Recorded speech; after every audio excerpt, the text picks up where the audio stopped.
On va à Furdenheim maintenant. Un jeune Alsacien atteint de mucoviscidose s'est lancé un défi, relier Roscoff en Bretagne à Paris, et ce, en roller, près de 650 km en 23 jours.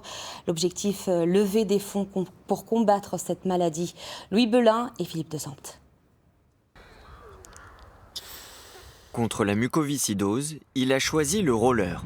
Avec son ami Louis, cet Alsacien s'apprête à parcourir 650 km sur les patins entre Roscoff en Bretagne et Paris. Leur objectif, mobiliser contre cette maladie génétique rare. C'est une performance sportive, mais également on voulait qu'elle soit porteur de sens.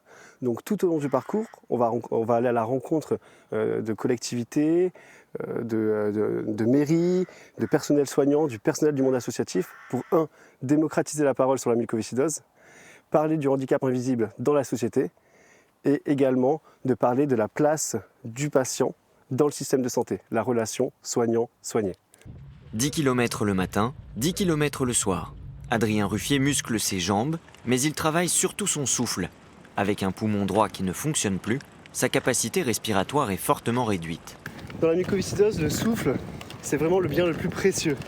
Donc justement dans ce cadre, on va faire des pauses régulièrement, tous les 10 km. Sur son périple, le jeune Alsacien sera assisté par des professionnels et des bénévoles. Adrien Ruffier peut aussi compter sur le soutien des médecins qui le suivent depuis des années. Ok. On va baisser la consigne.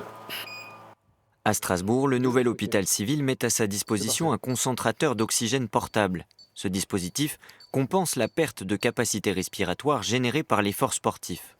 Pour les efforts, le taux d'oxygène a tendance à baisser et c'est pour ça justement qu'on l'a fait venir pour qu'on regarde à l'effort quel est le besoin d'oxygène qu'il a et puis le compenser avec le bon apport en oxygène par la machine.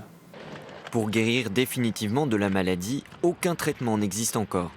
Mais les progrès réalisés ces dernières années sont spectaculaires et porteurs d'espoir pour Adrien et 7000 autres patients atteints de mucoviscidose en France.